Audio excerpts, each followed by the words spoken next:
So, all right, now we are live. So, say hello to the internets, everyone. Hello, internets. Hey, Internet. Hey, internets. Long time no see. Welcome back.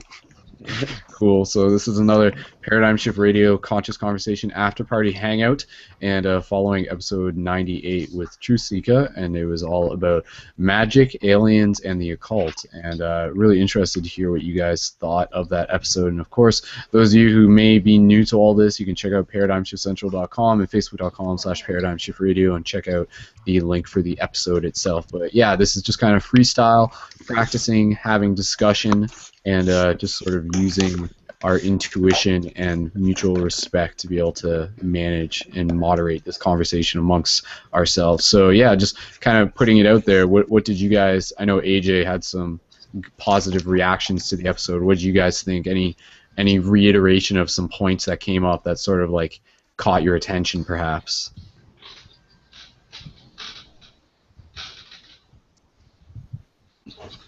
AJ? There were so many points, and the music was something that really spoke to me.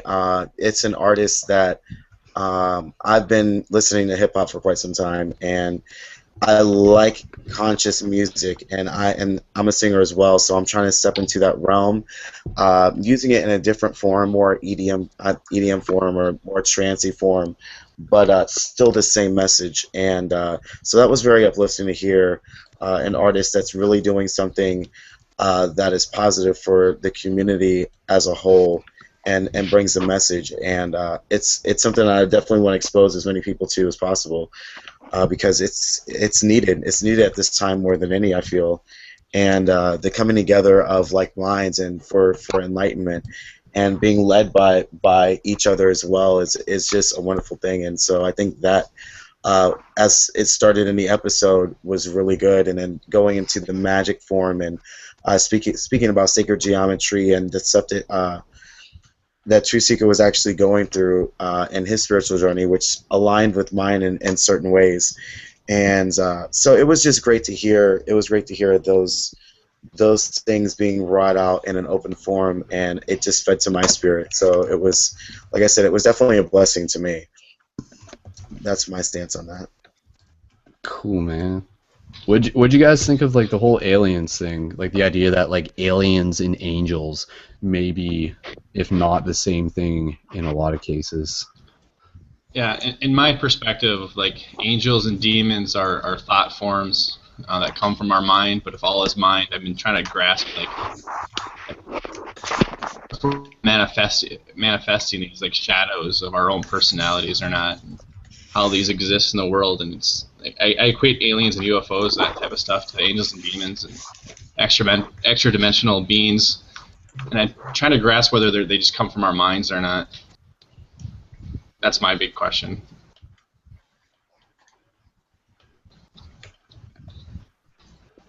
Yeah. Anybody else, Victor or whatever, just feel free to. I'm just multitasking, so.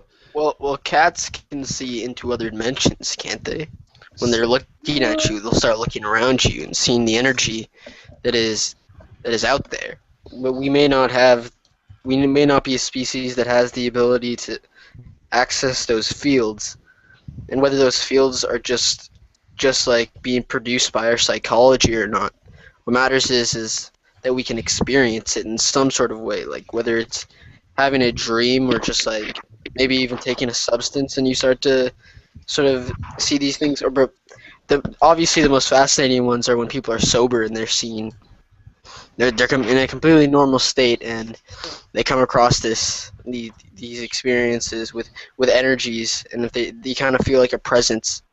But I think I don't think it has anything to do. I don't think it's like generator. I think it's more radio, meaning it doesn't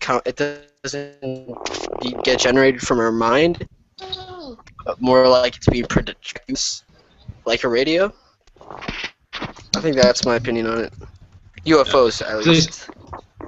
Yeah, because how I define angels and demons are like impulses in your brain. Like demons are like negative thoughts that you need to wrestle within yourself, and then you have these angelic impulses in your brain. Like if you're working on something and you get all stuck and you don't know what to do, and you just walk away from it for a second, and you get the impulse in your head or if you're meditating, you get that bad impulse in your head and just know the answer. I just relate a lot of these things back to consciousness and of the self. That may be a very limited view. Mm-hmm. Yeah, is anybody here like sort of versed in ancient texts and like accounts of UFOs from like the past and stuff? I'm just really interested in that. I've seen paintings from a few hundred years ago that kind of depict like UFOs. I've been interested in that in the past. I think that's pretty interesting. Yeah, yeah, and they sort of look more like Merkabas, if anything, even in the depictions, or just like balls of fire or whatever.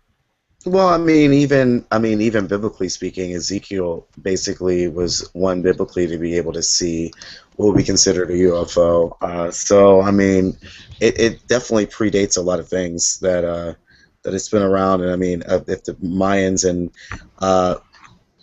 Sumer. and yeah, the Sumerians were able to see things and say that these beings came down and gave them information on math and science and certain things that were supposed to be going on, and there was a consciousness. It could have been star people. It could have been a lot of different things, but it's definitely something from another realm that they got information from, one way or another.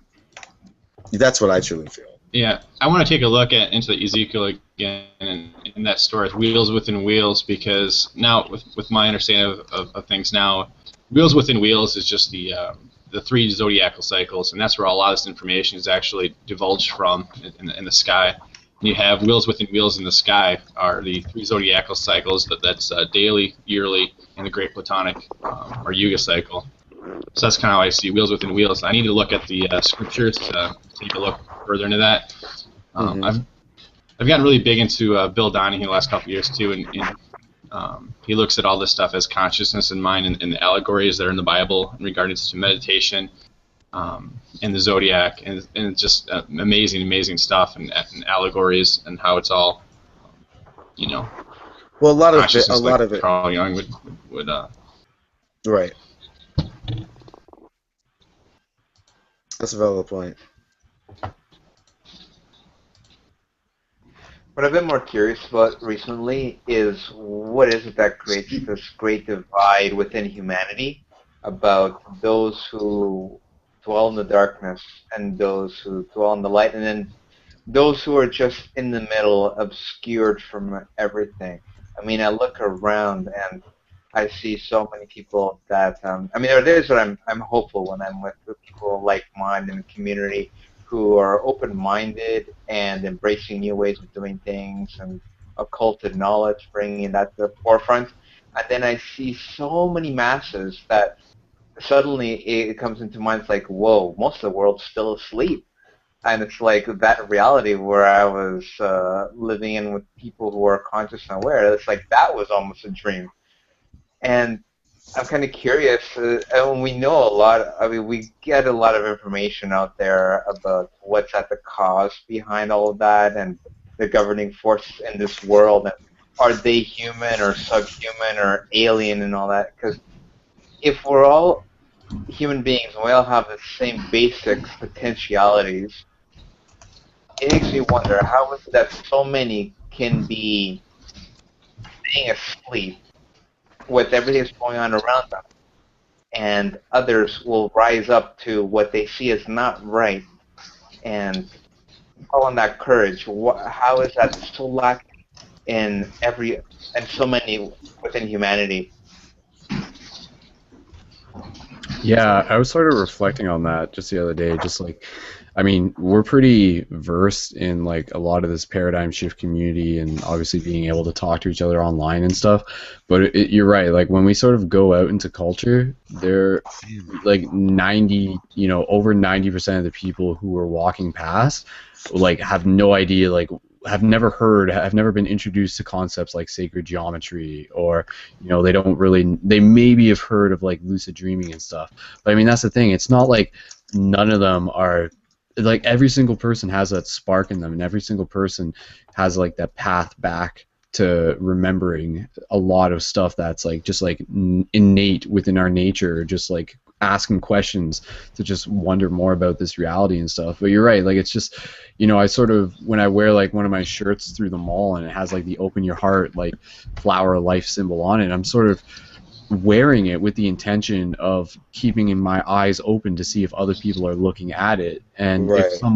if someone knows what that is, like they will see it, you know. But so many people are just like oblivious to it. They got like their blinders on and stuff. But you're right, like it's just yeah, I don't know, it's just an interesting reminder to just realize like how quote unquote asleep people really are. And not to say, because again, like you have to be careful how you use that, because you don't want to make it sound like you're being like derogatory or like Right. it's making it like a personal statement about that person, be like, oh, that person's asleep, I don't want to associate myself with them. But rather it's like, that person's asleep and so is that person, so is that person.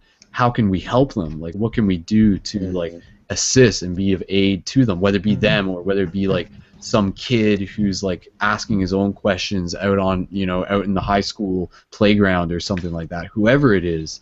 Yeah, no, it's just, it's, yeah, there's still a lot of people out there who just have not, who are just so, who are, their life is just like, what is the material reality in front of them? Like that is it, you know? Well, Yeah, I think go ahead. No, I was just gonna mention quickly, like that's for me, that's the yuga cycles again, and that's getting it from the age of Pisces and the age of belief to the age of knowing in Aquarius, and like we just have this rise and fall in consciousness every day. We wake up in the morning with the sunshine, and we're active, and then we sleep at night. And the same thing with the year, the summer and the winter, and the same thing with the yuga cycles. We have this rise and fall of consciousness where we've been asleep for so long. And we have these belief systems, and we just got to get back to that knowing state. And I think we're on the vanguard of that.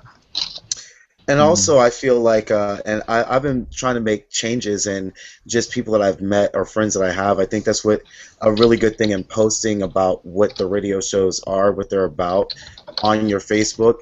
It makes a definite statement, hey, look, like if you want to know information, this is the spot to get it.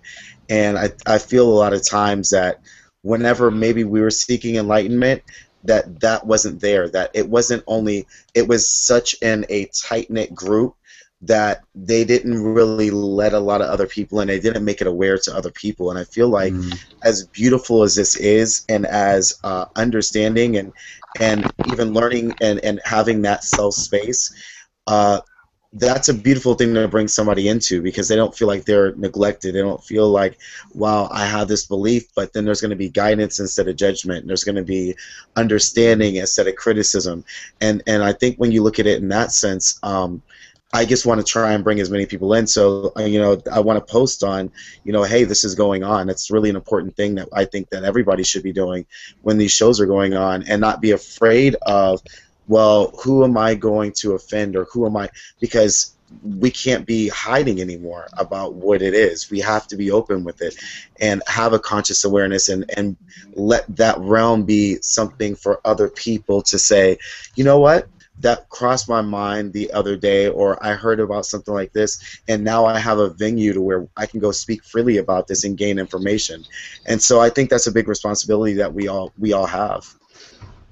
You know, part of my awakening, and I know that it's also true for many other people, was what discovering kind of what's really happening behind the scenes with our world, within the elites and the control structures and mind control and all that stuff. And like that was really sort of the loop in to realize, whoa, this is going on. Okay, that's not cool. I got to figure out, you know, how to get out of this, or well, what else is there? What's there to help me out, right? And do you guys feel that this is a necessary step for everybody, or at least anybody with the potential to kind of clue in and wake up, to go through that part and realize sort of, quote, what's wrong, before we start just introducing concepts to them that are all the love and light kind of stuff and expanding consciousness kind of stuff, to first I don't really understand. So to first understand why they Alright. are in the predicament they're in. So here's the thing that I need to ask you guys regarding, like, especially you, Victor, when you brought up the fact that are people sensitive to, what do you call it, the supernatural, like aliens, ghosts, magic, or even spirits? Well, let me just come Well, left field. the with thing a- is here's the funny thing. Did you ever have a moment where you actually asked a child and they said that they had an imaginary friend they're talking to? plenty of times. Well, doesn't that mean that what's the difference between them and like us? Like we're only a bunch of 20-year-olds or older, while they're like 12 years old. Like they have an intuition that can be able to know that there's somebody there.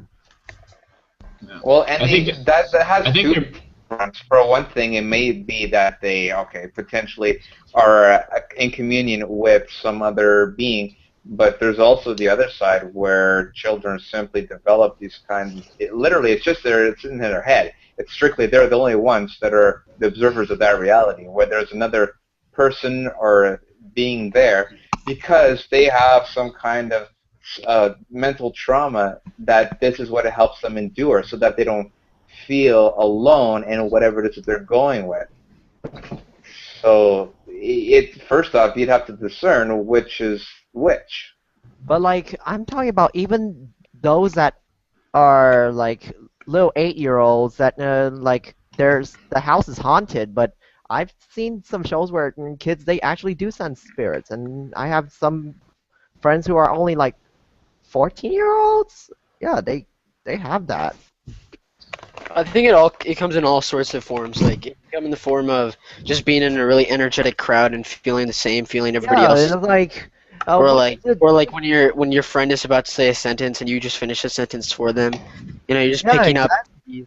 It's Or like maybe like when people get really anxious about when you get into those hippie crowds, you don't vibe, man. You know, like if somebody's house where they just had a fight, you're gonna be really uncomfortable in that place, even though the people aren't fighting anymore. And that over time you can just leave like such powerful, stressing energy in any place. Right, right.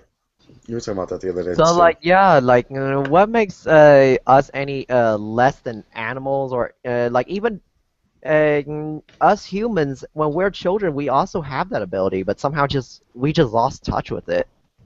We just forgotten how to get access to it. Well, that's a simple explanation. That's because everybody becomes indoctrinated within their cultures and in forms of media. So yeah, there you go. That's the answer right there.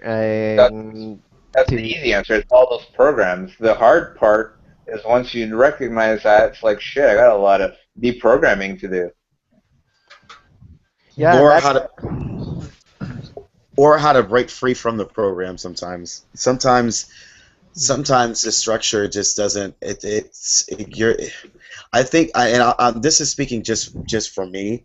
I think that and being from a religious background but having gifts and not really understanding why I was going through what I was going through, some programming had to be deprogrammed. I had to really start listening to spirit and not listening to people and what they were saying, and had to make my own judgments. And that's taking it on another level, which a lot of people that's getting back to that kid self that's like, look, yeah. you've been in constant communion with me for a while, so why would it be any different? Why are you listening to somebody else?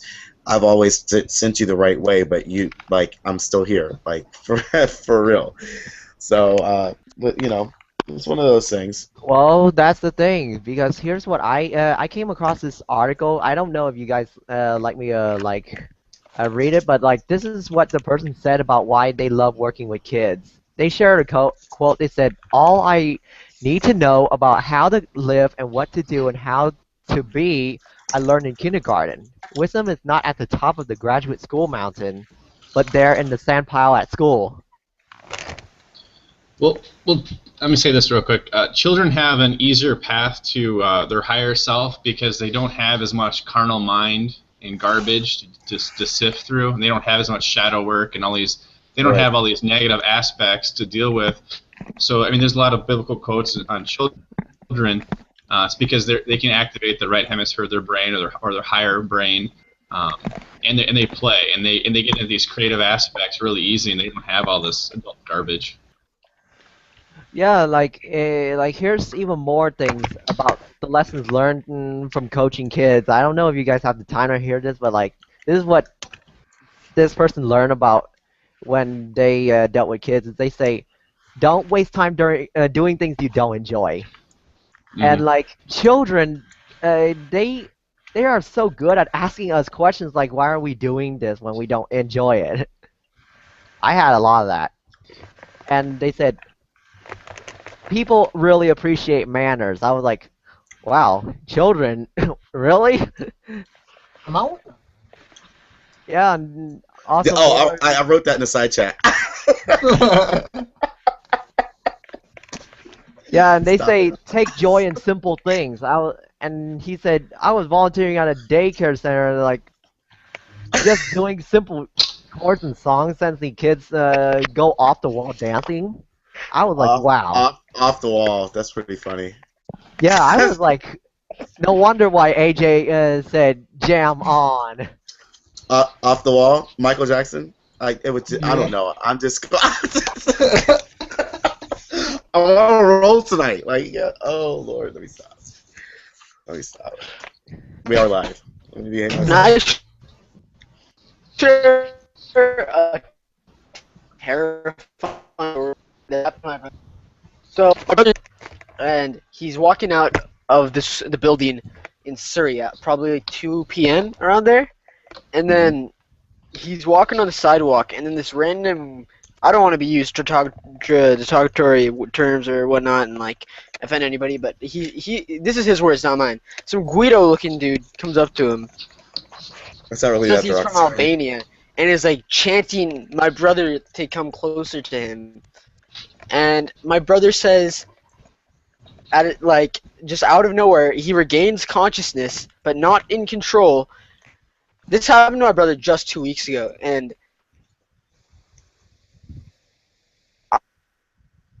I The mic. didn't No. believe it when he first told me Your this. mic. Your mic is sort of breaking up, and maybe it's mine. I don't know. No, it is his because I'm hearing like a lot of lag. And am I echoing? Mostly No. you're breaking up completely. It was the Well, internet. that is never a good thing. It's his upload. 'Cause Alright. his picture Well, how went much off. did you guys catch of that?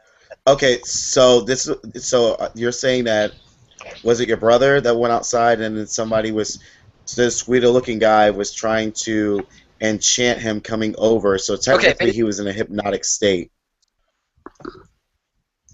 Does that make sense? So Does he was that doing this thing with his align hand, like a what hand you're motion. saying? He was doing this thing with his hand, and my brother regains consciousness again. He's sitting on the sidewalk. This dude is driving away with his face like this, and my brother's wearing two fake chains. But the gold, his phone is his money, and this guy just basically robbed him of his gold chain. And my brother goes back inside the school building. All these women are just freaking out because they don't understand the story. They're like, "Wait, what do you mean? What are you talking about? What do you mean he just took your chain?" Then the police show up, and the dude is just totally nonchalant about it. He's like, "Oh yeah, an Albanian dude just writing his stuff down," and he's like, "Oh, that completely makes sense to me." And apparently, there are people migrating from Europe No, why are you who are cutting out? gypsies and West Coast. They're hypnotizing people. They're taking their shit. And this is Yeah, the first time in my life where I've seen or heard of a real life account of gypsy magic, and it scares the okay, shit no, out of me. I What do you will, guys and think? that's not only gypsy magic. I'll explain something that happened to me when I was living on the streets. I was and this is really how I started getting aware of the other side. There was this guy that I met. He gave me his real name, but he said his name was Thor. And this guy was a straight warlock. Now I'm talking about I've been around some pretty scary people in my life, but there was a weird just energy that this guy was giving off, and he snapped his fingers and he said, "If you say my real name, you will die." Like, and his name was erased from my mind. So he had these rings that were on his hand, and one of them was a snake, and it had a red ruby in its mouth. And literally, I remember having a conversation with him saying something, and I was at one spot, and when he snapped his fingers, I was about 350 feet away, and I'm like, what the heck just happened? And he was like, well, I just know that you just had an experience. And I'm like, well, what experience is that? I said, well, how the hell did I get here, bro? And then from that moment, then I was ended up in another place sitting down. All the meanwhile, the ring was what was drawing me in. It was very strange, and it's never happened to me before in my life. But uh, he was able to have control. And I'm a pretty strong person, or I like to think that I was a strong person. But when that experience happened, I was carrying malachite around with me in my pocket, because malachite is one of those stones where if you're in imminent danger or you're around a dark energy like that, it'll separate into two stones, but it won't have a connecting part to it. And so after the experience, it freaked me out. Number one, because I feel like I was spiritually raped. Like, he came in and he took advantage of me, and I was not able to control.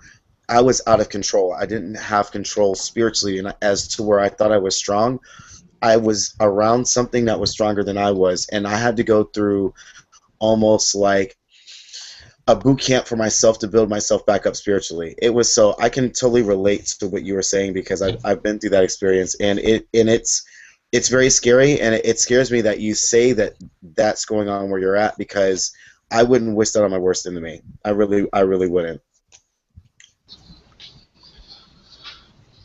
You know, the term spiritually raped, that's exactly the words my brother used. And I live in Victoria, and he just came down to visit, and he just left today, actually.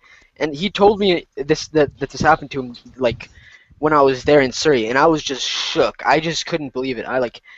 It's just so true what you said about not feeling in control, because my brother said he was sitting in his car, and he was laughing at things the other dude was saying to him. So he was sitting there as this guy's taking his chains off and putting on other chains who only God knows what they do, and this random creep. And my brother's just sitting there laughing with him and just having a normal conversation, and then 2 seconds later he realizes, like, wait, what? Why did I consent to any of that? I didn't like, and I don't know, that I was so shook by this story, and my brother was too. He couldn't even sleep in his own room alone. Like, he had to sleep in the same room as my sister. That's how freaked out he was about it. Like, I couldn't believe it. It's just a real life account of this. I tell you this. I think one of the things that when I stepped away from that experience, because mind you, I kept seeing him. So this is not a person that, like, I was giving him more energy because he already had a hold of me by him just giving him a little bit of energy made him go and take it to a whole nother level. So whenever he created that scenario, then that instilled fear in me. The first thing that he told me was like, look, they're always doing something in secret. That whoever, and I don't know, like, it was practicing dark magic, and it was very dark magic, and I don't know how he was able to do it, but I know that one of the things was, the first thing he said is, and if you say my real name, you will die. That automatically instilled fear. So at that point, I'm giving him that energy source to say, I believe that this is actually going to happen. So once they have that intent out there, once they have that sort of, bam, I've already created fear and weakness in that person to where I dominate them. Then that's when they... AJ, I think I know what you're talking about here. You're saying... Yeah, when you brought up the point that when they say that they try to speak to you with their first name and you will die. Guys, stop talking about this. Hold on. I can't hear anything right now. All right, AJ. When I heard about you saying that person gives will try to kill you if they actually mention your if they know your first name. No, if I were to know, he gave me his name, but said his name was Thor, and he said, and if you mention my real name, like, you will die. He didn't say that he would kill me. He just said that you will die. So he used a trigger word. Right. Yeah, it's almost like as though remember, like, when people say that, it's almost like as though they're enforcing a psychological trigger or like something like that. If you say like psychology, you'll find out that magic has a lot to do with it. You know. Right. Well, see, that's the thing. That's where I'm trying to That's where explain. like people will fall into his trap, and like the Well, thing well, is when the best thing to actually know that person's name or to be able to let that magic doesn't get a hold of you is to be immune to it, like whatever well, caught you to fear. well, that's what I was getting. That's what I was getting to because I'm just because it happened to his brother. I just wanted to make sure that like this is information that he can give back to whoever he needs to give it back to because I've been through this. So that's like I know exactly what he went through because it happened to me. So, but it's only happened once in my lifetime. But looking back on that, I had to learn from that experience. Like, what did I take from that experience? Whenever he said that, I truly, honestly felt that he was telling me the truth. So he had already established dominance over me, dominion over me. And so now he could create on. He said, "Well, if you look into," he said, "just look into my ring, just look into my ring." And by me looking into his ring, he spoke something, and I was in a hypnotic trance, and he had control. I'm in one zone, and then I wake up and I'm in another zone, and wondering how I got there. You know, That's never, that's interesting because I think I remember my brother describing rings. This guy was wearing rings. The interesting thing, comparison between your story and my brother's story is your story is where he instilled fear into you to get what he wanted to control. Am I right? right. He used fear for it. So me and Well, my brother. It was a thing to where I knew that he was a strong individual. The strength that he came out with, like when he came, there was something very cunning about him. There was something that was drawing, but you knew that he was wise, but you didn't know how he was wise. But you knew there was an evil intent, but there was still something intriguing that you were just like, why am I letting this person have this much control? Usually I'm not that type of person, but for some reason there was something that drew me in. As it's happening, that's what you're thinking. Right. Exactly. Yeah. I couldn't rant about it enough as well as you are right now. But my brother was going off about how scary this experience was. Yeah, it was something that shook me. It was something that shook me for about 2 years after the experience because I still thought about it. I was like, how did I let somebody in? I was spiritually raped. That's the only way that I can describe it. It's spiritual rape. The spiritual rape. Yeah. Mm-hmm. You know, but like how it happened to my brother was that my brother's a really open person. He's like one of the most social people I know. He gets along with anybody really well. Like if you put my worst person you can think of, chances are he'll get along with him. So my brother's just really open, like the most open person I know. And well, that's the same way I am. Trust me. Well, you know, maybe this is why just friendliness, and it made him more vulnerable. It made him much more vulnerable because of that. Because during the experience, this guy is talking to him nicely, and my brother is talking back nicely. But in the back of my brother's head, he's thinking, "Why am I talking nice to this guy? Why am I sitting in his car?" And then afterwards, when he's ditched on the road and his gold chain is gone, and he's wearing those 2 random chains, he's thinking to himself, "How did that happen? Why did I consent to anything to that?" And then he gets a huge rush of acknowledging how crazy the experience is. And the craziest thing about the whole thing, the whole story, is that this is happening to people all over the coast, and that just blows my mind. That's just proof. A police officer told us. Yeah, that's pretty. That pretty bad. gypsy magic exists. Gypsy magic exists, and it's. I couldn't believe it. It's. You know, this is a really important point. An important point to emphasize here is consent. If you are overly friendly and just kind of wiggle along with whatever people are throwing at you, then you might be giving your consent away without even realizing it, just by acknowledging that I am open to anyone for anything because I'm just a happy-go-lucky kind of fella. So it's important to recognize that by you not doing anything as well can also be a way of giving consent because you're not saying no. The powers that were do this all the time. This is how they operate, right? Right. So I do believe, or I don't say believe, I do strongly feel that if everything in life can only occur if we A, ask for it, and B, give Allow consent. it. Give it consent. Right. So there are two things to consider here. What did the person ask for? What did your brother ask for to then even enter into this experience? And then Well, he B, was for him. he asked the dude on the street asked him for money, and my brother's like, "It's not. I don't have money on me." So my brother was just gonna keep walking, and then all of a sudden he just finds himself. All of a sudden, just finds himself in this guy's car because the thing is, in Indian culture, if you are saying namaste to somebody and you're talking Punjabi or talking Hindi really nicely and softly, the person is considered trustworthy, and that's what Right. this guy was doing. And all of a sudden, he just ends up in the dude's car, and then that's how that all happened. So, and he was asking for money, and my brother's like, "Well, I don't have any money on me, so it doesn't matter." All he had was his phone and that gold chain.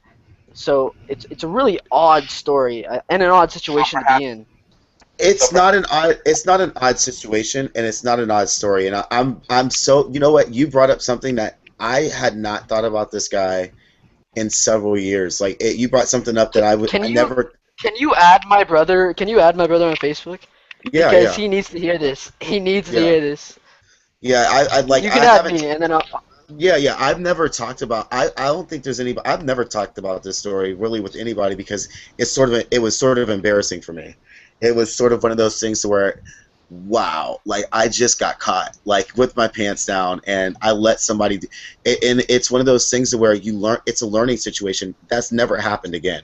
I will tell you that. That's never.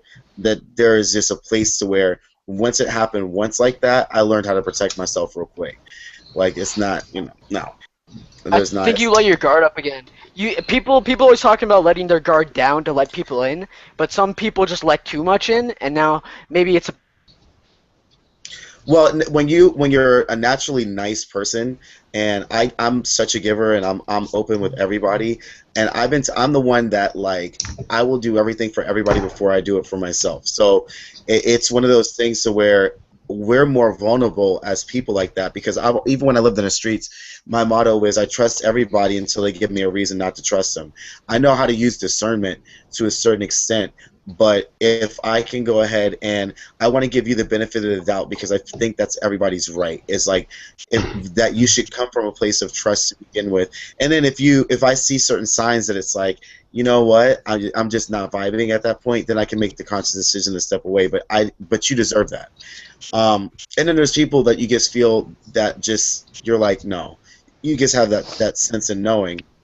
But in situations like this, it's presented in such a way to where it's not the norm. It's something that is out. It's so far outside because they're so cunning at what they do, and uh, they're deceiving.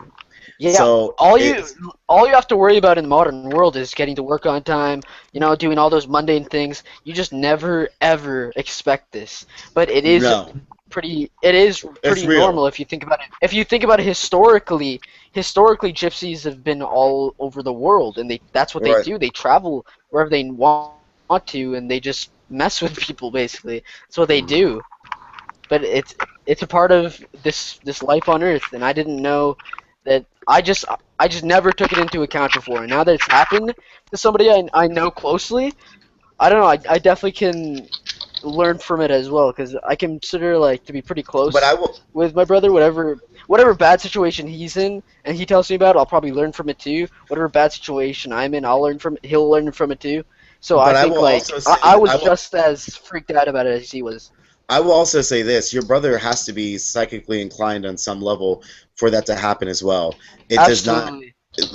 That does not happen, that experience, and the only reason why I say that is because I have gifts, and I know that on his level, once he sat down, he knew spiritually where he stood. So usually if you're going to do a self-check like that and you feel like you were spiritually raped, majority of the people would not have even thought twice about that in a spiritual level. It would have been something totally different, but he understood and had the placement. So like, yeah, I really would like to get your information and get your brother's information so that way we can have I can have a straight conversation, because that's a very specific thing that I've been through that I was able to speak about, and I don't like speak about that often.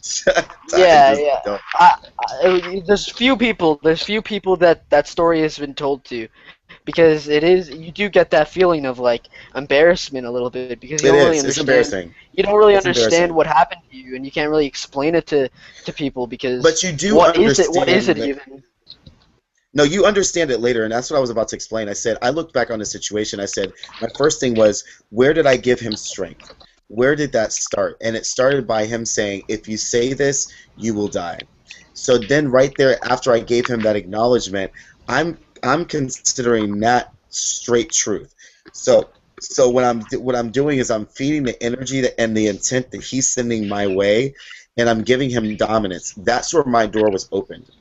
So whenever he asked me to do something, because I already thought I was going to die in one aspect, then it was very easy for me to say, okay, why don't I do this? Because I don't know exactly what else he's going to do or how crazy he really is.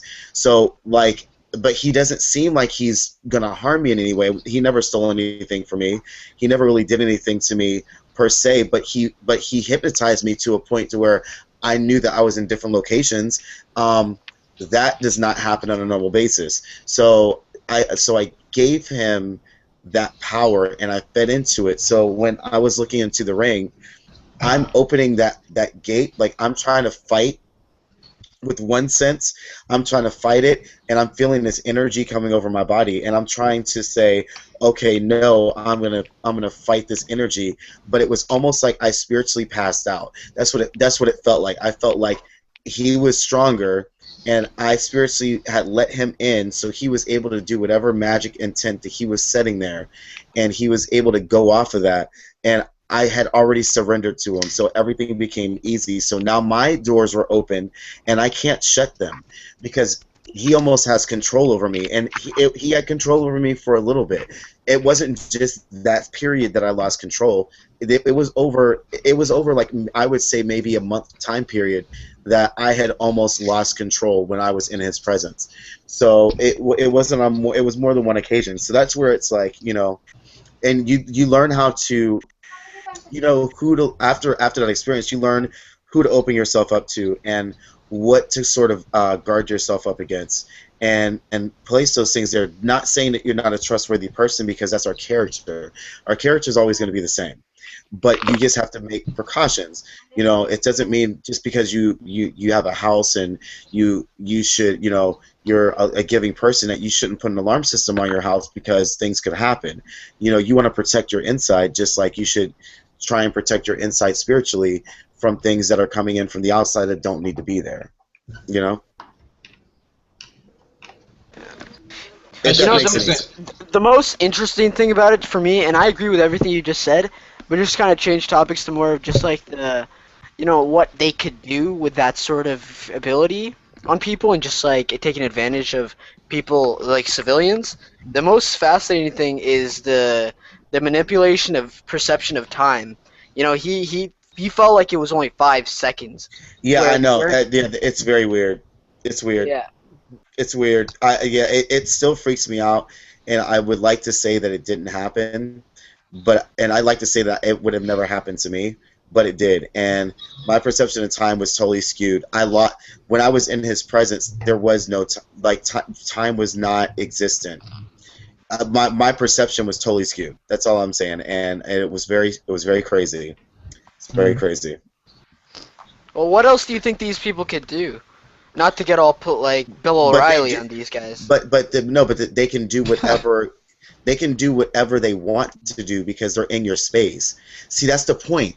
See, that's where people, like, you don't understand how deep it is. If he wanted me to commit suicide at that point, it was very possible for him to put that intent out there, and for me to jump in front of a car while I was under the influence of his spiritual, what I had given him that energy, and I would have run into a car because I was blind. I wouldn't be able to see the car, but I would walk into the road. You understand what I'm saying? So they could do a lot of things, but it's only because you allowed them to have that space, because you're now driving off of either a fear or off of something spiritually that you're just like, because that's what comes over you, and anybody that's happened to, they're going to tell you right now that they were fearful. That's it. They were. It's plain and simple because they've never been in a situation like this, and it's usually more than one time that you will go. That they will take you from one place to another, and they break time. It happens like 2 or 3 times. So they do it that many times because if it's just once, it's one thing. But if they can do it twice, now it's reality. Now it's something that they let you know that they have dominance over you. So then, Yeah. then you become submissive to them. That's what I'm trying to tell you. I know more than you think, bro. I know.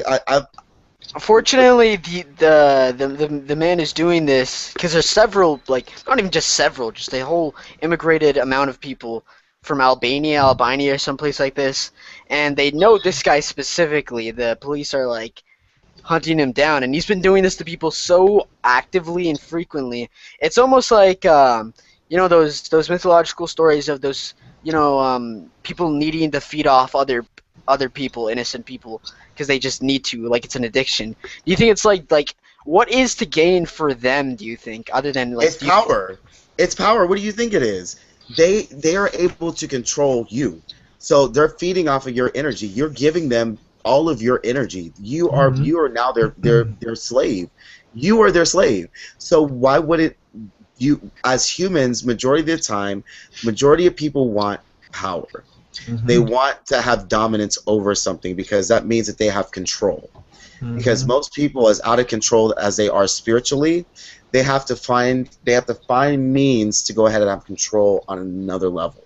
So if they can control another spirit, then it makes it so much easier for them not to focus on themselves. So they create their own godness and all the defileness that they do to bring down that energy, and that just, the more energy they bring in from different people, the stronger they become. It's just what it is, plain and simple. Vampirism. It's vampirism. It is. That's exactly what it is. I just wanted to mention that's interesting with that the fear aspect was used for control. And fear is the opposite of love, being that lower vibration.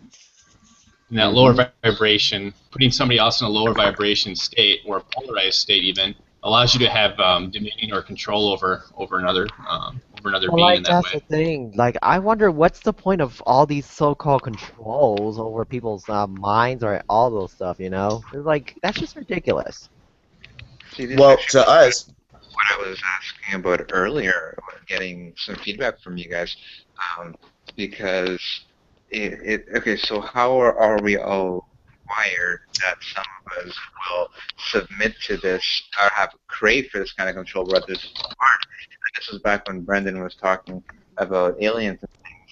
So it brings in the question then, it really does bring in a validity to possibility, very much so, that there are those among us who are not quite human, perhaps, whose base consciousness is driving off of fear. That is what they know, that is their driving motivation, their driving principle. Whereas us, we have the capacity for more, but we also have the capacity to be at that level as well, to manipulate it and such. So, you know, there's a reason that there is these beings that are really well structured. They're fear mongering to be able to prey on the entire population of this planet. You know, working out here to accomplish that. It's amazing, an amazing feat. It's very diabolical. Are you guys having trouble hearing him? Yeah, Yeah, somewhat. it's kind But of like, really here's the faded. But like that's the thing, Joel. But I don't understand how come like those beings want to pull us down. Like, can't they just also raise their own vibrations to where we are? Like for change, because Maybe not. it doesn't Maybe hurt. It doesn't Maybe they hurt to be. Maybe Really. they can. Lower dimensions can also be funner. well, that's the thing. He was aware, and just in my experience, he was 100% aware of consciousness and what he was doing. He was somebody that he knew what was up spiritually. This is not somebody that does not know about consciousness, does not. He does It's this. not somebody that doesn't know that this is gonna bite. This is definitely gonna bite them in the ass, and they know it. No, it's not even about biting them in the Karma. ass. Like, are you saying like they understand the karma of it, or are you saying that they understand what they're doing to that person on a They certain emotional they- level? They know what they're doing with the intent of they are the controllers. So karma cannot control them because they don't believe in karma. The other things can't control them because that's not in their mindset, but they know that the energy that they're feeding off of is something that is a tangible. So something that hasn't happened yet is not existent, but something that's tangible and I'm doing now, it is. It's a different mindset. It's a different mindset, bro. Yeah, Never it's mind. like Well, like if here's the you- funny thing. Have you ever know that although karma will not bite them back now, it will bite them back in the next life that they are going through, you know? Because think about it, where will you go once you die? You return back to being a child, and usually children, they have that ability to know what karma is. That's the Well, funny just thing. okay. So They don't just have for, to die though. but okay. So just for a debate purpose, what if that was their purpose? What if that was what they were meant to do? Restoring the Because- balance.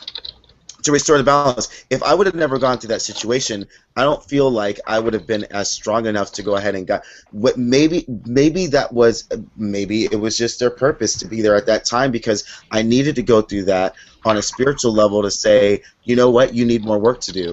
This is what you allowed yourself to go through, and you allowed this to happen. How did you let that? So now there's a conscious mind thing going on, stating, so now I'm able to reach a higher vibration. Maybe there was a purpose for that to happen. Yeah, adding to that is that if you look at humanity as a whole, they are so drawn, like so from their own power that it really takes for them to really fall on their ass, like to be at the bottom of the barrel, to be able to make a choice to rise up and reclaim their power. So it's like these forces are as they are now to trigger people to finally rise up and choose to claim authority over themselves rather than giving their authority away.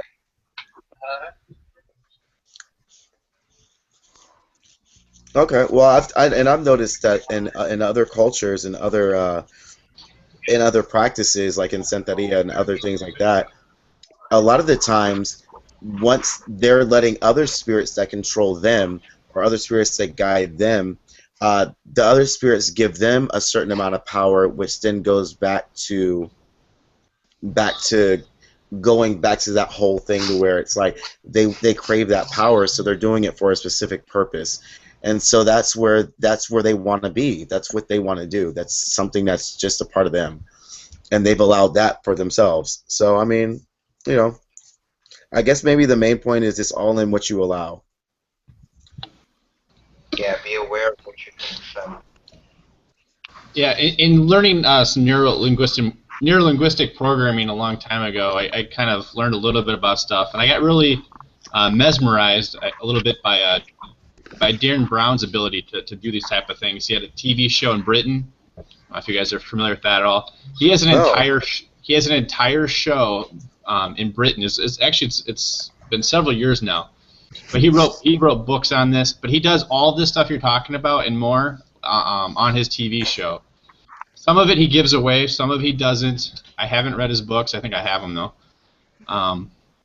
But it's very, very interesting stuff. But he does get in other people's minds, and he also does a lot of things with. He shows people how to communicate telepathically, even as well, like words and stuff like that. Just complete strangers passing words telepathically. Just all sorts of stuff. He has another really weird thing where he can call a payphone. Someone answers the payphone, and then they immediately get put asleep. Just really weird. Yeah. Well, think Really about weird, it. wicked stuff. Well, Chad, that's not unusual at all, you know. Yeah, he can make then just by talking with somebody, he can use these words, and they take these words in subconsciously, and he gets them to forget what they're thinking about just by saying the word forget and words like that. Or he uses he does a lot of things too with combinations of words. So like he doesn't say the word forget, but he'll use two words together that kind of have that arc of Now forget. that, right, exactly. And it's like all this mystical speak, and he does it. He also does it in one program or one video where he went to all these different vendors or shops with blank pieces of paper, and he had these phrases that he would say, and he would hand them blank pieces of paper, and they would accept it as money because he like literally programmed their minds within like 30 seconds to accept it as $20 bills. Wow. So if you want to, like just see that recreation of it, Darren Brown, I think it's Daren Brown, on YouTube. There's tons of stuff of him all over the place. But it's I talked to Joel about this a long time ago, Joel, and we talked about that black magic aspect of these neuro-linguistic programming of getting into other people's heads and spirituality and stuff. But it's fascinating. Well, Chad, that wasn't anything unusual. In fact, I actually learned neuro-linguistic programming during my times when I'm a life coach too. Mm-hmm. And so, like, some of those stuff I also use in my light working career, where I like help clients with anxiety or get their souls back.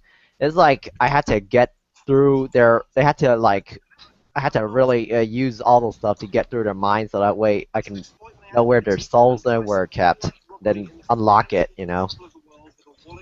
But like the funny thing is if I were to do it like for them, it won't help. But if I make them do it for themselves and showing it by being encouraging to them, then most likely they're going to do it.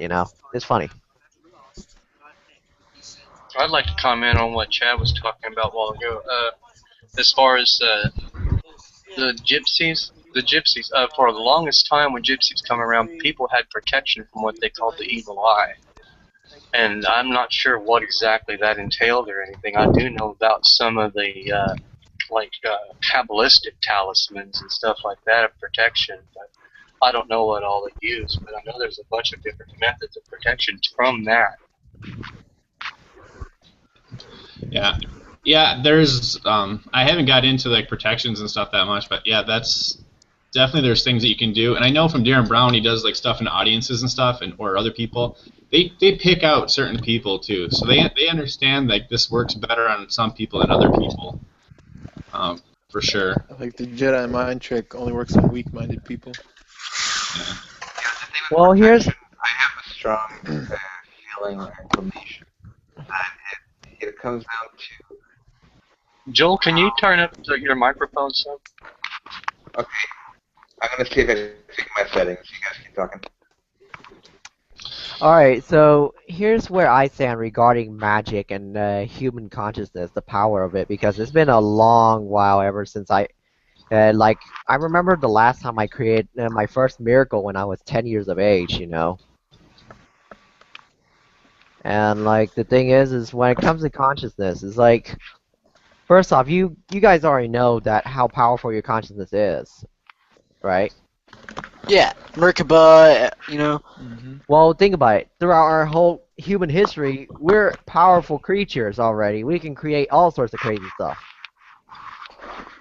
So basically, magic is nothing more than like you inducing your own or somebody else's powers to benefit themselves or to whatever purpose it is, And all it takes is your own sensories or your own psychological mind to make that happen. Yeah, I think some basic things you can do too is just being grounded or being depolarized, or I really need to go back and look to see what all these things you can do to kind of protect yourself or block yourself, but yeah, you definitely have to have a certain conscious state to be able to defend yourself against. Right, but like, have you ever guys tried looking up with the Tibetan Buddhist philosophy named Pawa? Because the thing is some people, if you really want to defend yourself against those magicians who try to use death threats against you, you have to use the very weapons that they use against you, like death. People fear death all the time. Like, that's the greatest fear.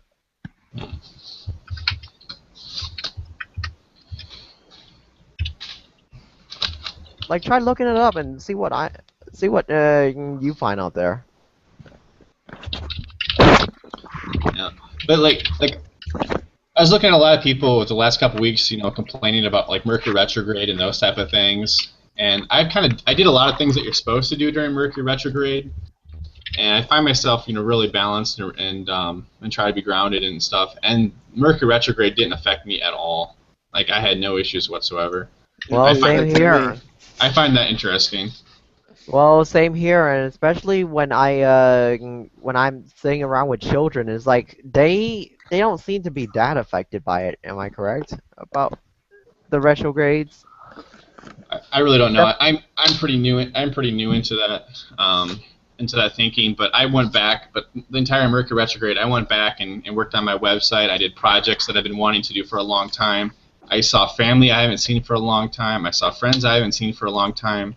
I flew out a couple of my nephews I haven't seen or talked to hardly in 3 years. I spent 2 weeks with them, nonstop, which is interesting because I got to interact with a lot of kids, which I normally don't get to do. So that was a lot of fun. The thing is, Mercury retrograde can kind of work both ways. Right. Because for me, it did both. It was like a negative thing and a positive thing. Correct. My computer broke, my phone was stolen, but then I had a lot of powerful spiritual breakthroughs like after that. So. Right. It was the same way with me as well. I lost my job. I was jobless for a while, but then on a spiritual level, I started really stepping into doing tarot cards, and then 2 other job opportunities came my way, and spiritually, I just am at a much different spot. So it was almost like you knew it was coming, but we're building you. It was like a building up process and bringing everything together to make sense. So it was like the tearing down needed to happen, and it was kind of good. Like I feel more I feel the most at center in my life than I felt in a long time. Yeah. Right. If things on the external are covered, then it makes sense that the internal communication with ourselves, rectifying things that need our attention, is where we would have most success. Right. But here's the funny thing, how the thing is when it comes to magic and all these so-called spiritualities that are, how do you call it, supernatural? Paranormal? Yeah, I wonder how would you be able to teach that to kids, because the thing is they will one day have to face this, especially as humans becoming more awakened, these stuff becoming more prevalent and it gotten stronger. Well, maybe you just have to have a conversation with them about the subject because they are already more easily in tune with these things in the first place. So it's just a matter of explaining it to them so that they're like, Yeah, oh, okay, cool. Yeah, here's the funny thing. When I told some of the kids about ghost stories, somehow they immediately got it's easy to grab their attention, When I talk about other stuff, they don't seem to care. You just gotta get them off the medication. That's true. That's the thing. If you guys speak about a meditation, about ghosts, about magic, they will immediately just got fascinated by the story. Rightfully so. But who? Do you guys have any idea about what makes them fascinated compared to other early generations, like our parents' generation, for example? If we were to tell them that story, those stories, I think they had more important things to worry about in their physical environment. To them, they had much more important things to deal with at the time. I'm talking about their childhood experience. If you were to speak to them, yeah. Childhood was different for our parents, parents. They weren't just gonna be sitting around contemplating the universe, contemplating whether ghosts exist, contemplating anything. We just didn't have time for it. And now kids nowadays have so much time for so many things. It's part of the reason why we're getting more awakened and asleep. Also, you have to consider how much more access to information there is now within this generation that was not available several generations ago. So it's much more easy now to stimulate interest in something because you have such an immediate response, feedback towards whatever subject you're exploring. Whereas Right, before, it's right. like it was just an idea, but the information wasn't around, so you let it go. And we got a bunch of hippies teaching them, because all the hippies are parents now. Well, think about it, guys. When you talk about those stuff, like here's even more confusing stuff that I even tried answering for myself. Like nowadays, I even thought like if you were to post videos about sex, they actually have like some requirements where your child has to be like above 18 or Why does it something. gotta go to that picture? Why that picture? Why? Yeah, like when it comes to sex, it's always that moment where the kids are like out of the picture, you know? In a lot of social medias. Why not just include them? So that way we can teach them Simone! something.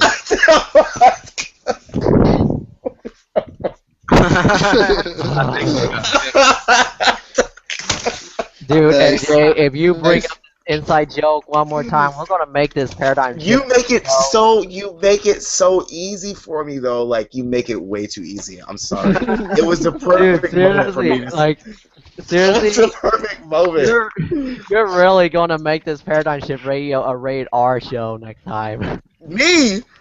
I'm not the one speaking, sir. Well, like seriously, like this is something that we need to talk about because, like nowadays, I've seen a lot of children they actually watch pornography over on my end.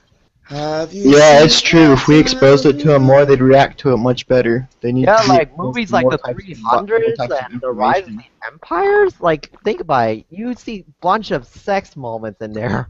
And then we go to this picture. Actually, I think Andy's on to a good track, but I believe the best way to do it would be to involve them in something that they can relate to, like The Last Airbender or some Dragon Ball. Just something to open up their mind, or Batman the animated series. yeah, to stimulate their a mind or their imagination or their interest into that particular area without actually getting into the religious part of it, especially when you're dealing with their parents. Star Wars. I was like, yeah, it's like, when did our generation think it's so awkward to the point where we always throw them out of the equation? Like, especially like nowadays, most of the kids' movies, well, except for Dragon Ball Z and some other stuff, is like, it's non-sexual. And the when the kids they grow older, become teenagers, or reach their puberties, next thing you know, they ask their parents, "Hey, mom," or "Hey, dad, what is sex?" And then like the parents just went into a shock. Well, I mean, I don't. I would say I wouldn't try and conceptualize the whole sex thing and try and make it less than. My father told me when I was 5 years old and wrote down a diagram of a vagina and a penis and was like, this is what happens when this happens. And did I want to see that? No. Did I understand what it was though? Yeah. But I understood it at a mature level, and it was very clear. So I really didn't have to ask too many questions after that. But it wasn't like it was being shown in what I was watching on TV because everything was monitored. I think that that's a parent's job to really to really go ahead and teach the kid instead of having society with other intents teach children about sex. Yes. That's just my personal opinion. I agree. So that's my opinion. That's basically what it is. Our parents are responsible for nurturing us up to the point that we can be competent at discerning ourselves. They're just very debilitated this day and age, our parents, at doing that job. Well, that's the thing, Joel. Do you realize that, like, here's the funny thing, because of the fact that my father does not teach me about sex, when I got into a sex addiction, like, around 10 or 12, I was, like, really doing something really awkward and that I'm not supposed to be doing, and then my parents got a little scared about it. They threw me into a therapist, and then that doesn't work out, and then it, it almost took me, like, my own conversion to Buddhism that And finally. it's also that's part of the design as well to make parents uncomfortable with discussing these topics because they're kind of taboo. So then that leaves the child susceptible to learning about it through what From media, other sources, right? and that's it's part of the design. Yeah, and like I don't know about you, Joel, but like somehow when I was a little kid, it's like when it comes to sex, like it's not the act that actually got me aroused when I was 10 or 12. It was actually the way how people do it, is like the sound that they make when they're having sex. And I don't know about how my parents educate me or how I learn it, but like somehow I just knew that I got aroused, and that's Well, it. that's what it is for most people. They just simply get aroused. They don't have any kind of education or experiencing around it. You have an essential experience, you have an arousal, you figure out that, hey, I have an attraction towards men, or I have an attraction towards women, or But like, both. here's the thing. Like, I actually had that feeling at a very, very young age, and I never have So did previous I. experience. Get I never this, had. get this. Yeah, like I When never I, had. when Yes. I was about, I'm guessing, I know I was like earlier than 7 years of age. This is gonna sound crazy, but I began to experience arousals to the point that I experienced my first ejaculation prior to the age of 7. I tell people that, they're like, how is that even possible? It's like, I don't know. However, it's like I experienced personally for me all that at a very early age, and as I got older, I started experiencing less of a desire to actually have people in. Because it's like, I kind of already had the taste of what that was. Like, we've been there and done that. However, I know that that is far from the common experience.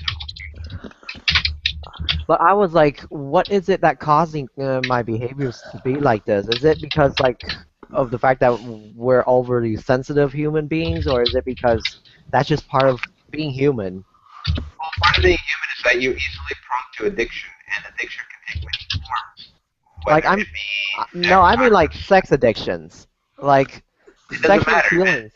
It doesn't matter. Addiction Yeah, is I don't think it matters. It Because like just for depends on example, like the individual. It depends on the individual specifically. Can Whatever addiction that can attract to them more. but like that's the thing. I never heard how a prostitute or somebody is in that industry is like having sex with somebody, but like somehow I get aroused every time whenever I like watch them having sex. You know? I'm gonna bring it around back to the topic. What about having sex with aliens? Boom. What about? Does it count? Just Does it count if you're in a lucid dream and you just were doing it with an interdimensional being that was just like energy, and then it manifested into different things, women, animals? This was one of the topics in the last paradigm shift lucid dreaming episode. We got But into like this that's the question. thing. Does Yeah, that count? Does that count? Did you allow an alien entity, an alien intelligence, into your mind during a dream? I don't know. I was just making a joke, but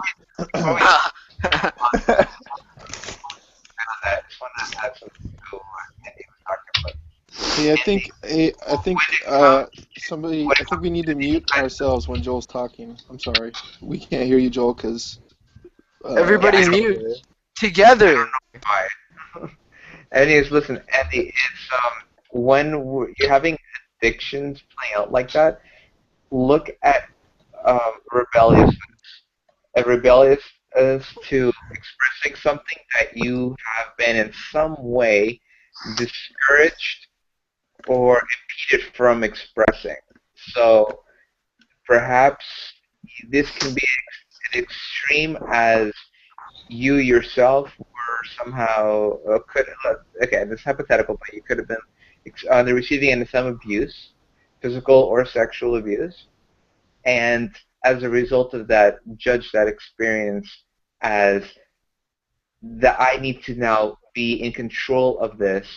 So when you see something that triggers it, your reaction is, I'm going to now do it my way. I'm going to have control over this. To have a rebellious outburst towards something that you were inhibited upon. The concept here is rebellion. That's it.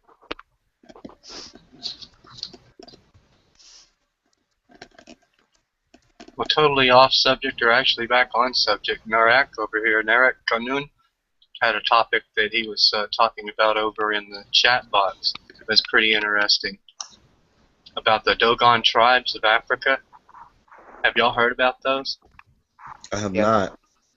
Yeah, the Dogons, they're believed to be descendants of Egyptians, and like what I said over in the chat box, not only like Narek said, do they know about the companion star to Sirius, which you can't see with the naked eye, but they've actually got a tool to show the orbit of it. And what I was talking about down further was if you ask a quantum physicist how many particles, like I typed over there, they'll say like 250 to 300. But if you ask a Dogon shaman, they'll say there's 266. And yeah, it's just definitely a tribe worth looking into because they do have some interesting information that the gods told them. The quote unquote gods. Yeah, there's stuff like that encoded in the Bible too, like the speed of light and that kind of stuff too. Oh, really? Yeah, there's a lot of things, and a lot of these things actually, if you get into actually course 7, I think on my website with Marty Leeds, he shows a lot of different correspondences mathematically with these types of things too. It's pretty out there when you get into like a lot of sacred geometry. Deals a lot with that kind of stuff. I don't know. It's very, very weird. This would be Old Testament stuff, right? Yeah, because I mean it has to do with tribe of Judah. Yeah. The size of the tribe of Judah was 186,400. Oh wow! Which is the speed of light. So you have the children of the Jews, the children of the light, being the speed of the light. Wow. Well, also in the Bible, they call the name of God the Tetragrammaton. Yep. That's Nassim And that's a geometric figure, geometric shape. Did you learn that from Nassim Harriman? No, I knew that way before then. Okay. But yeah, he talks about it. Yeah. I studied ceremonial magic about 10, 15 years ago, so yeah, I learned about the Tetragrammaton and the different combinations of the name of God and stuff of that nature. There's like 72. Yeah. Marty Leeds. I was just gonna say Marty Leeds did a quickie video. It's like 9 minutes long on Mott being math and in 42 and the 42 principles of Mott, which are pretty, cool. which is really interesting too. You have that link handy? I can bring it up. Yeah. Yeah, I wouldn't mind looking at that.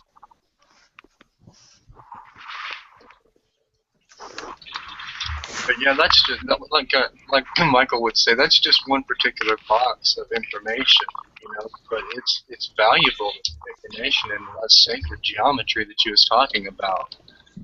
It's all related, of course. Yeah. All the stuff that I study everything is syncretized through. It's all syncretism. It's all astrology. It's all archetypes. Everything comes back, and it all comes back to nature, and that's why I think there's so much validity in everything that I've seen and researched the last 2 years. It's because everything comes right back to that same archetypes of nature over and over and over again, or mathematics. The sine wave. Yeah. So astrotheology. That is very interesting subject. Yeah, astrotheology and syncretism. Uh-huh. And these in these archetypes and stuff. I mean, it's blown my mind the last 2 years. I've gone from being anti-Christian most of my life and things like that to just like I bought a Bible the other day, and through Bill Donahue and Santos and Marty, the old school of the Holy Science, which kind of unfortunately that school's kind of broken up and splintered again, but my website was kind of designed to bring those guys together again in like one easy source, as well as a lot of other teachers too. Yeah, that was a cool website. I checked it out. Yeah. I'd seen most of the videos on it, but it's still easily accessible, and just right there. Right, and I'm going to add a lot more to it and stuff, but everything going back to nature and math or mathematics or light is just amazing to me. Or frequencies. Mm-hmm. Oh yeah.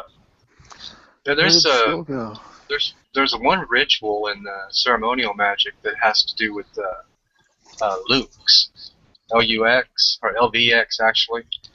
It's there's basically 3 different archetypical god poses. L, B, and X. I believe that L is the sign of the morning of Isis. The V is Apophis, and then of course Osiris, with your arms outward, is slain, and with your arms crossed is risen.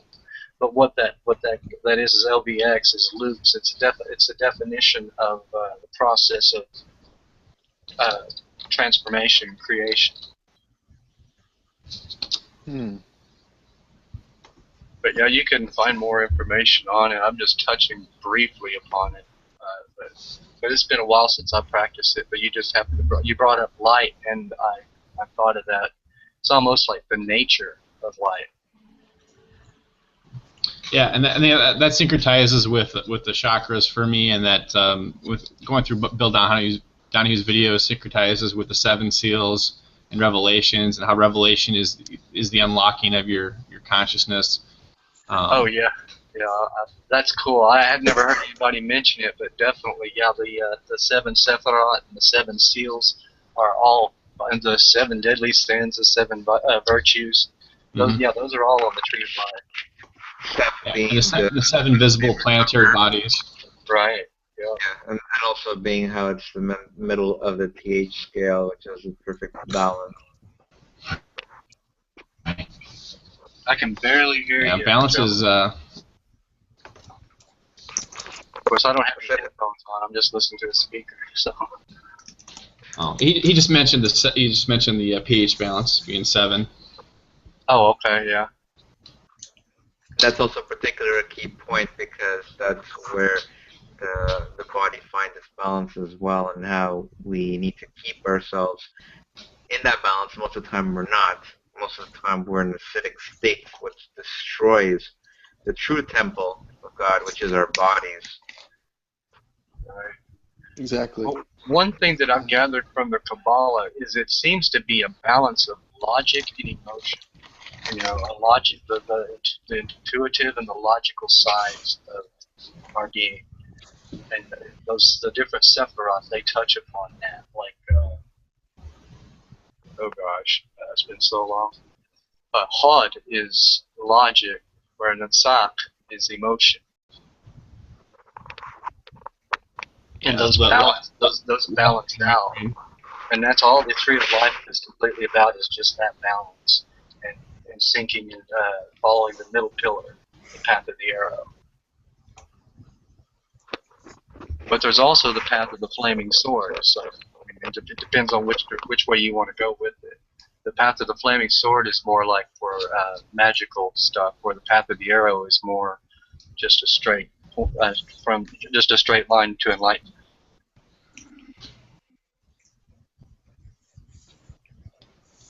But yeah, the flaming sword is basically like a zigzag on the Tree of Life, starting at Keter and working your way down to Malkut. or from the first swirlings to the kingdom, or from spirit to matter, however you want to define it. You know, it's a system, but it's defining more than just what it says. Yeah, that's something I've been trying to get my head around. A lot of that stuff, see it as a circuit. I have to get my head around a lot more correspondences and Oh yeah. all that kind of stuff. I mean, I got things like Saturn and the Sun like pretty nailed down. But yeah, it's so easy. Like once you start getting a decent grammar-based knowledge of everything, then everything that comes after that's like, oh yeah, that makes sense. That makes sense. That makes sense. Oh, it has to be that way. It wouldn't work any other way. Of course, it had to be that. Of course, it had to be that. Yeah. Of course, it works this way. It couldn't work any other way.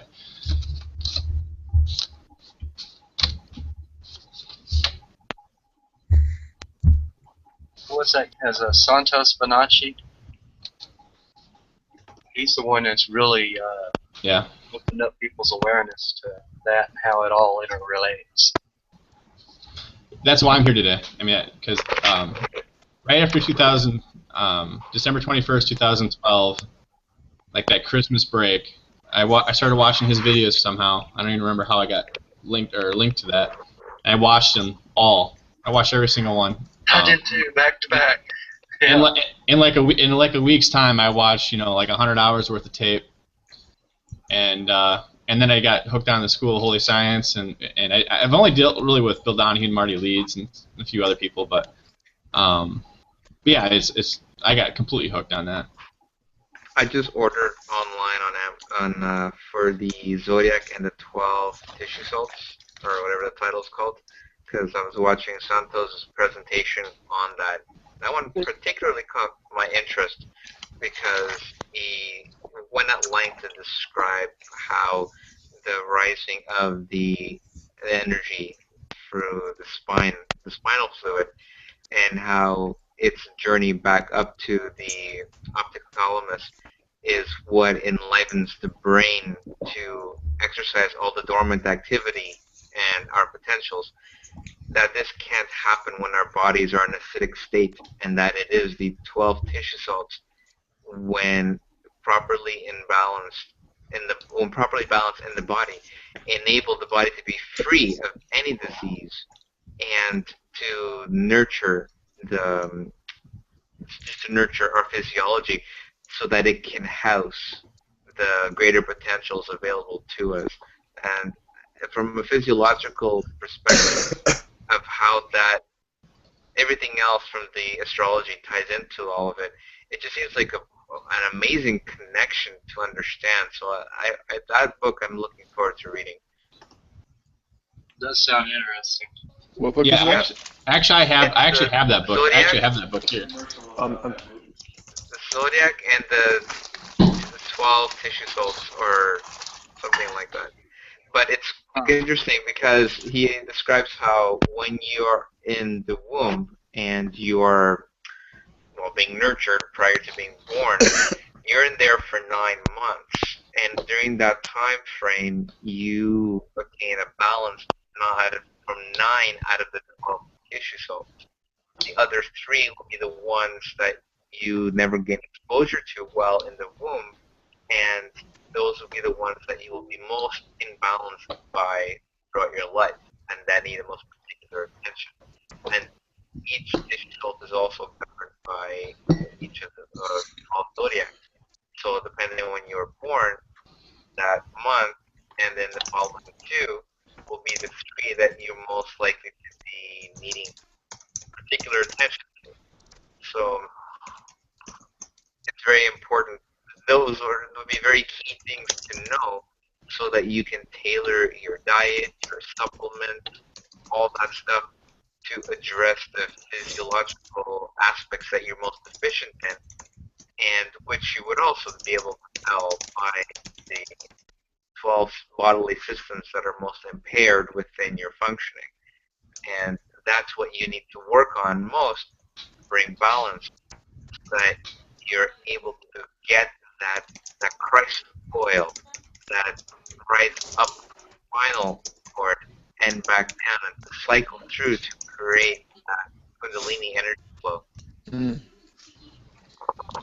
And that land, and that also the land, those glands creating the milk and honey in your brain too. Yeah, that's the pineal and the Hypothalamus. pituitary. It's all in the hypothalamus area, but those two charge the energy with the magnetic and the electric force that I guess is sort of the dualistic language of the universe, and how we can be able to sync them to be able to truly find out once, to really find that right consciousness and that unity can be done until we fully fuel this process by not squandering our energy and nurturing it so that this oil, Kundalini energy, rises back up and is then anointed within the pineal and the pituitary. And that's the allegory of the anointing oil. And the weird, interesting part to me about all this too is that is in your all that stuff corresponds exactly what's going on with your brain, but it corresponds exactly to what's going on in the sky. The Milky Way, and I believe there's the honey bee, the honey hive constellation is right there also. I think between Aries and Taurus or something like that. So it's like everything corresponds, like as above, so below in this, and it's just amazing. Mm. Yeah, for people who need the proof, it's all there. I need the proof. So, Joel, are you? I'm a skeptic. I just want the experience. This is what I'm craving. I said the same thing. I want the experience. That's what I want. But that really requires us to be vigilant and attentive, so that we can actually really nurture, the temple of us. And I see a number of people bring this point up, I've heard, and it's so true, that those in spiritual circles and wanting to meditate their way to enlightenment, they're treating their bodies like shit. Like let's have a half-hour meditation and a little session, and then we'll go out and have some burgers. Okay, that might be an exaggerated example, but if you're still putting crap in your body, you're ultimately never going to achieve that enlightenment that you're looking for. So I'm a vegetarian. And even vegetarians can eat like crap, completely neglecting what their bodies need because they get caught in dogmas of what I can do or what I should, what's right to do and what's not to do. And maybe you're not physiologically ready yet to be a vegetarian because in your mind you're just taking a concept, but you haven't owned it. So your body's still craving animal protein. You haven't made that leap. It's just a thought. You need to transition that across your entire, knowing your belief structure. You can't just tackle it from one angle. That's why I weaned myself. But I will say this though. In saying that, can somebody be I mean, I don't know. Does that mean that somebody is on a lesser level if they're not eating 100% correctly? Well, talking about lesser and more isn't really appropriate here in this context because this is just about one's choice of how vigilant you want to be. Is it your goal to be more consciously aware and enlightened? I know that. Yeah, I was. That's what yeah, exactly. I was like, which was my point. I'm sitting over here eating chili and drinking a Coke. So, just saying. That's actually what prompted me to say that, because I know that you're an spiritually inclined person, yet you're, drinking poison. So that's very counterintuitive. I think it really has to come down. It comes down to endurance. Whenever I was doing ceremonial magic, there was some exercises, and it's yoga exercises, just some of them, but you have to keep your body in shape because you're letting energy flows flow through. The more energy you let flow through you, you have to be ready for it. And if you want to use more energy, if you want to bring more energy for whatever purpose, then you have to be in shape. You have to be ready to do it. And I think a lot of people don't really get that part, where you have to train your body for that. Not only your body, but your mind as well. It's all connected. And it pretty much comes back to what Joel was saying about a healthy diet. There's definitely a positive outcome toward that, because you are actually increasing your body's endurance to be with less toxicants in it. So you don't have to worry about it near as much as fighting all that stuff off. But you don't want to diminishes. risk your psyche to try to change your diet if you're not ready. Right, that too. Yeah. If you're not ready for it, then it's against what you want. So Right. So it really is each to one's own path as far as to whether they're ready to go down that particular path or not. Their choice. Yeah, and having said that, I truly observe around me and see, and also brought myself to accept that many people are not going to embark on that journey. It's like at a soul level, their souls know that in this lifetime, they're just not going to be able to acquire the skills necessary to be able to expand their being, their consciousness, to kind of keep up with where things are going.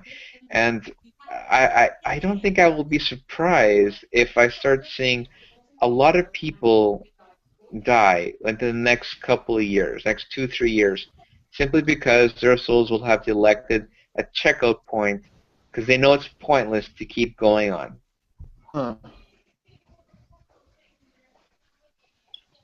Basically meaning that they're not really evolving any.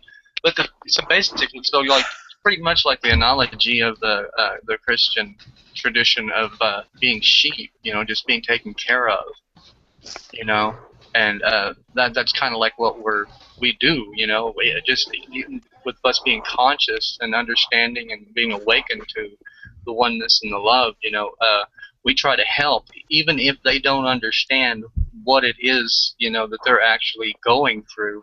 We try to help them, just guide them along, almost like a herd of sheep, And it's not a bad thing. It's just is what they're just on that journey. Is that the good shepherd? That's just somebody trying to be the shepherd. I'm trying real hard. Yeah, I have a huge church. I have a lot of huge churches where I'm at, and one of the churches is Lutheran Church. It's the Good Shepherd Church. Where do you live? Wisconsin, Madison. Oh, okay. Madison, Wisconsin. We have a Good Shepherd Lutheran Church here. I give a lot of credit to the shepherds who take on that task. Yo, guys, can you hear me? Hey, welcome back. I will tell you what, this chili's amazing, though. I'm gonna go pick up some fast food as well and poison, basically. I mean, this chili's amazing, so I'm enjoying this chili and my Coke. I'm so. Hey, if you enjoy it, what's wrong? I had okay, let me, guys. I totally need to comment on this, and this comes right out of Santos, but he's so on the point. He's saying that the more that we indulge in these physical senses, then the more that takes you away from the spiritual path, because these indulgences become easily delusions, and you get caught in that physical, sensual experience, which is fine if that's what you want. But don't delude yourself. Don't delude yourself in thinking that you have this spiritual goal ahead of you, because your vigilance does not match up to that at all. So then just be very clear about what life you're living. What I sometimes think about, though, is like with AJ eating chili, and I had a large bowl of beans earlier. You wouldn't want to do that and then try to meditate, for 2 or 3 hours after eating something like that. So because it does lower that spiritual from vibration. But why does that have to be long term? You know, eventually your body will digest that, and you'll move on. It's harder to digest, of course, and that's what makes it. That's where you use a lot of energy is in that digestion. But yeah, if you want to meditate for like 2 or 3 hours, I wouldn't be eating like a large bowl of chili.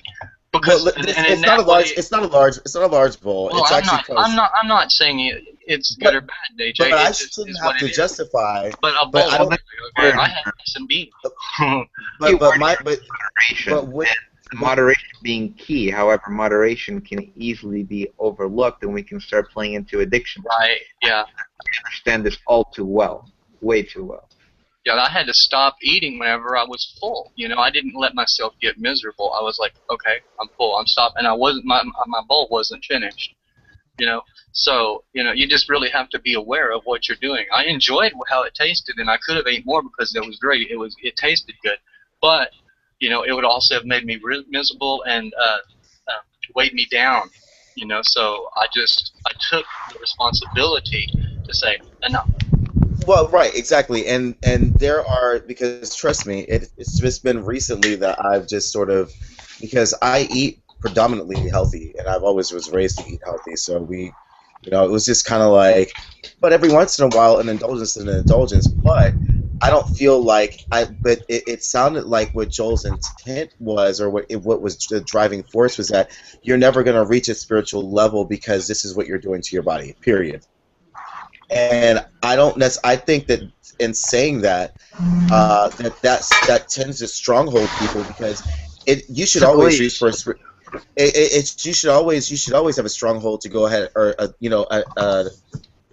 you should always be surrounded by the spirituality aspect, and you will grow into that in time. It might not be in Joel's time, might not be in anybody else's time, but it will be in that time, and that will be something that you're going to have to face spiritually, and that's something that you deal with on a spiritual level. But as to where is that going to be something that is gonna lead me away from the path? Absolutely not. Absolutely not.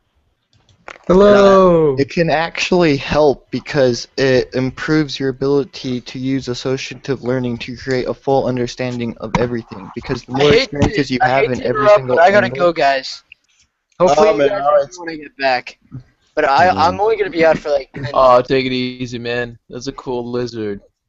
That's an Agni dragon from Indonesia. They're reptiles that can fly. They're really tiny. Oh, wow. They're real life dragons, my friend. Those are cool. Yeah. That's what I thought it was. It looks like a dragon. The Agni dragon. Looks like a dragon, yeah.